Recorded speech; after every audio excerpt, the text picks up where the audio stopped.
नमस्कार शेतकरी बंधूंनो, मी संजय इंगळे आपले सर्वांचे स्वागत करतो आमच्या यूट्यूब चॅनल शेती मंत्र या यूट्यूब चॅनलवर. तर आपण आज आलो आहे रंगनाथ शिरसाट, मुक्काम पोस्ट मुसळगाव, तालुका सिन्नर यांच्या टोमॅटोच्या प्लॉटमध्ये. तर त्यांना या प्लॉटमध्ये काय समस्या होती रंगनाथ भाऊ?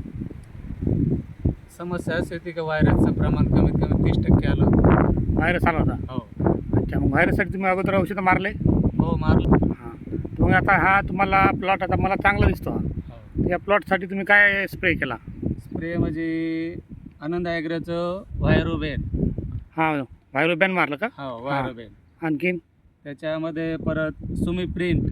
सोमोप्रिंट. हां, आणि त्यांनी सजेशन दिलं होतं मला की चिलेटेड झिंक, हां, त्यानंतर चिलेटेड फेरस आणि ग्लुकोज पावडर पण दिली होती त्यांनी. त्याच्यामध्ये किती? ग्लुकोज पावडर 200 ग्राम टिपासाठी. हां, अच्छा. स्प्रे करून किती दिवस झाले? स्प्रे करून आज 4 दिवस झाले. 4 दिवस झाले. रिझल्ट किती टक्के आला? रिझल्ट कमीत कमी जवळजवळ 80% रिझल्ट भेटला आहे मला. 80% भेटला. हो 80% भेटला. तुम्ही समाधानी आहे औषध मारून? हो समाधानी आहेत. बाकीच्या लोकांना शेतकऱ्यांना काय सांगाल? त्यांनी तर अवश्य वापरावं आहे. व्हायरोबेन, हं, सुमीप्रिंट, हं, आपली ग्लुकोज पावडर मेडिकलमध्ये भेटते ती, हं, त्यानंतर फेरस हं, चिलेटेड 12% आणि झिंक 12% आणि व्हायरोबेन हं. याचा अवश्य वापर करा.